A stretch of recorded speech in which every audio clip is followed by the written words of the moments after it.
Le livre du dimanche, c'est Dans la tête de Zidane de Sabine Scaligari, psychanalyste et passionnée de football. Bonjour. Oui, bonjour. Bienvenue sur Sud Radio. Alors ce livre, ce n'est pas Zidane sur le terrain ou sur le banc de touche, c'est Zidane sur le divan, sans divan. Oui, alors c'est effectivement sans divan, sinon vous allez avoir mes collègues qui vont nous tomber dessus.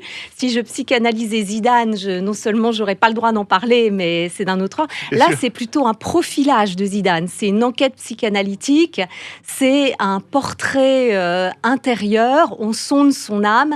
C'est Zidane comme personne ne le connaît. Absolument, je peux confirmer comme personne ne le connaît. Le premier chapitre s'appelle Au nom du Père. Oui. C'est pas une prière, mais il a une place essentielle, son père, dans la psyché de Zidane. Vous pouvez pas dire mieux qu'une prière. Il y a un Dieu Père aux sources du destin de Zidane.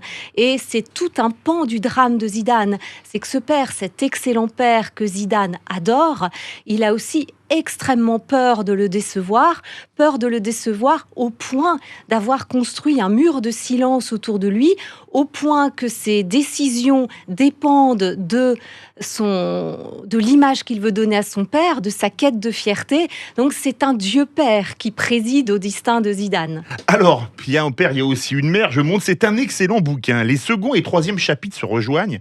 Zidane et le féminin et le mythe conjugal de Zidane. Quels sont ses idéaux et pourquoi est-il si discret sur sa vie privée? Il fait pas les unes de la presse people en général.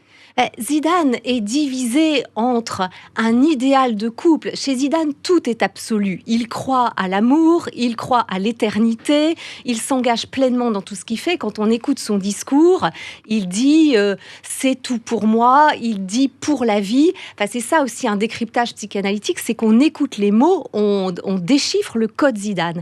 Donc pour Zidane, dans l'amour, tout est absolu. Donc il a un idéal de couple absolument authentique qu'il a réalisé avec Véronique, mais un homme ne se résume pas forcément à un idéal conjugal, donc il y a une autre vie amoureuse, sensuelle chez Zidane. Alors, vous avez parlé d'admiration, c'est essentiel pour Zidane et dans ce livre. Vous parlez de ses entraîneurs qui l'ont tous admiré d'être tout petit. Est-ce qu'on ne lui a pas passé trop de choses comme un enfant divin, un enfant gâté, comme ses cartons rouges à répétition pour de très vilains gestes? Notamment, on parlera plus tard de celui qui a marqué sa fin de carrière. Vous savez, je crois qu'au contraire, on lui a pas passé assez de choses. Parce que si son père lui avait passé des choses et lui avait permis d'être ce qu'il est, à la fois une sorte, un être doux, lumineux, mais aussi ce côté bad boy, cette force pulsionnelle qui est en lui, cet appétit de la victoire, cette volonté d'un destin exceptionnel, si son père l'avait autorisé à être tout ça, peut-être que Zidane pourrait avoir embrassé son destin sans conflit intérieur et il y aurait peut-être pas tous ces passages à l'acte. Alors justement, Sabine Caligari, vous parlez, je vous cite, de sa danse d'amour avec le ballon.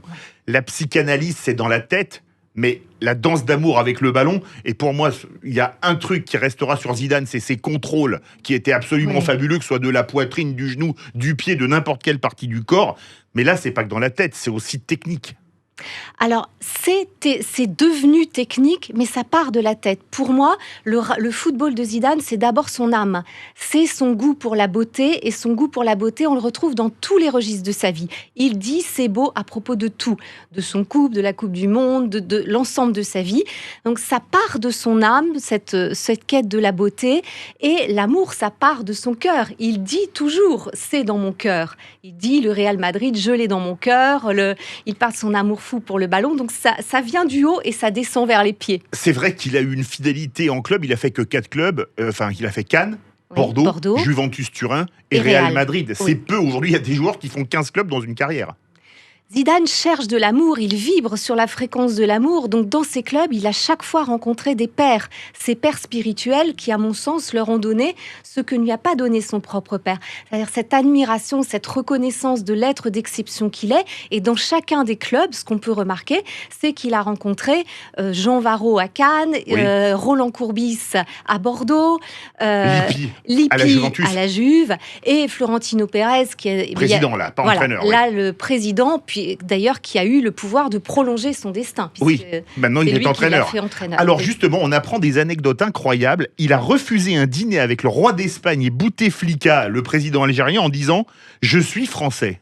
Oui. C'est surprenant. Alors ça, Zidane, c'est quelqu'un de profondément authentique, qui n'est pas manipulable, qui n'est pas récupérable par des causes quelles qu'elles soient. Son "je suis français", c'est ainsi qu'il le vit. Il respecte ses origines.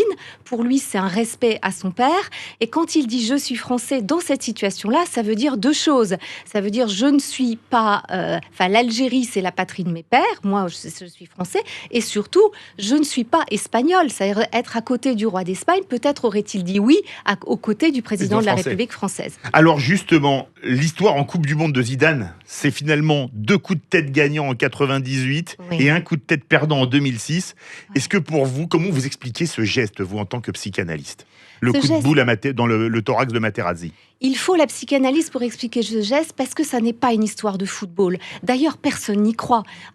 Sur les thèses officielles, les insultes à la mère, à la sœur, perdre ses nerfs, faire acte de bêtises dans des circonstances pareilles, personne n'y croit. Donc il faut aller chercher beaucoup plus loin. Il faut aller chercher dans la vie personnelle de Zidane. Et dans la vie personnelle, il faut même remonter loin. Il faut remonter à 7 ans, au temps de la Juventus, où a commencé à se nouer donc une supposée intrigue amoureuse avec un personnage d'amant, un personnage de maîtresse. Ça, je vous laisse découvrir dans le livre. Oui. Mais ce qu'il y a de fou, c'est ce qui fait de ce 9 juillet 2006 un moment de tragédie grecque, c'est que tous les protagonistes étaient là, dans l'arène. L'amant supposé, la maîtresse présumée, le père, l'épouse, le couple en crise et la poudrière de cette victoire qui nous a échappé au tir au but. Si vous aimez le football, si vous aimez Zidane, si vous aimez la psychanalyse et la psychologie, c'est un livre à lire absolument, Dans la tête de Zidane, de Sabine Calegari, psychanalyste et passionnée de football. Merci à vous. Merci à vous aussi.